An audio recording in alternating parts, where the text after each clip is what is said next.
कविता kitchen मध्ये आपले स्वागत आहे। आज आपण बनवणार आहे पुलाव। पुलावसाठी लागणारे साहित्य, एक ग्लास तांदूळ घेतले आणि अर्धी वाटी मसूर डाळ घेतली। आणि आता आपण साहित्य पाहूया।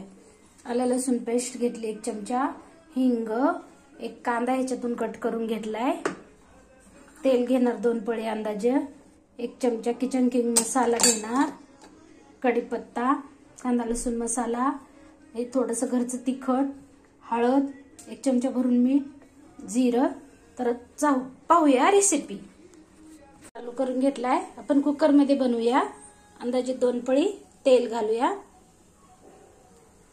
पुलाव बनवणार आहे ना आपण, छान पैकी बनवूया। तेल 2 मिनिटं गरम होऊ दे।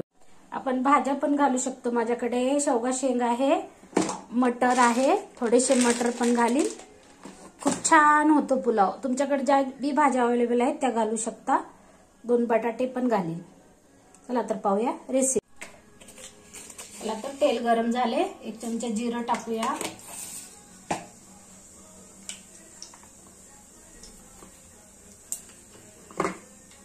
कढीपत्ता टाकूया,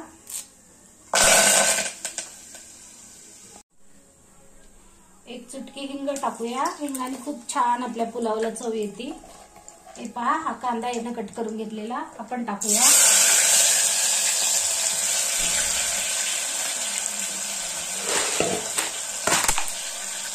आता आपण पाहूया 2 मिनिट। आता आपण हा लसूण आहे ना आपण टाकून घेऊया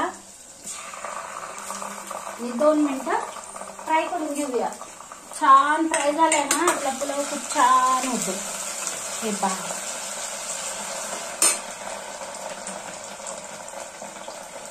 आता आपण या भाज्या ज्या आहेत ना आपण धुवून घेतलेल्या आहेत स्वच्छ, हे आपण टाकूया।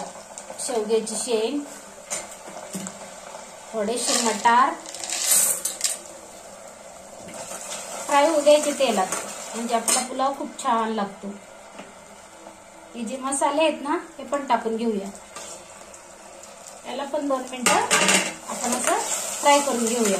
पाहूया 2 मिनिटांनी। हे पहा, 2 बटाटे पण टाकत आहे। याला छान फ्राय करून घ्यायचं। तेलात फ्राय केलं ना खूप छान लागतं। पाहूया 2। मी 3 ग्लास पाणी टाकून घेतले। याला छान असं हलवून घ्यायचं। गॅस फास्ट करून आपण कुकर लावून 1 शिट्टी काढून घेऊन दाखवते तुम्हाला। पुलाव बनवून घेऊया। फक्त 1 शिट्टीच काढून घ्यायची। आपली 1 शिट्टी झालेली आहे। गॅस बंद करून घेऊया। आणि गॅस कधी पण बंद झाल्यावर ना कुकर थंड झाल्याशिवाय उघडायचं नाहीये। आता आपण थंड झाल्यावर पाहूया आपला पुलाव। माझा पुलाव आवडला तर व्हिडिओला लाईक करा, शेअर करा, सबस्क्राईब करा। व्हिडिओ पाहिल्याबद्दल धन्यवाद। पाहूया 5 मिनिटांनी गार झाल्यावर। हे पहा, आता आपला कुकर थंड झालाय, उघडून पाहूया। जवळजवळ 10 मिनिटं लागले आपल्याला थंड व्हायला। थंड झाल्याशिवाय उघडायचाच नाही, कुकर उडू शकतो। 10-15 मिनिटं थांबून आपण उघडलेला आहे। वाव, खूप छान झालाय आपला शेवग्याची शेंग, मटार, बटाटा टाकून केलाय मी पुलाव। माझा पुलाव रेसिपी आवडला असेल तर व्हिडिओला लाईक करा, शेअर करा, सबस्क्राईब करा। व्हिडिओ पाहिल्याबद्दल धन्यवाद। भेटूया उद्याच्या रेसिपीमध्ये। बाय। माझ्या पद्धतीने करून पहा, लाईक करा, शेअर करा, सबस्क्राईब करा। भेटूया उद्याच्या रेसिपीमध्ये। बाय।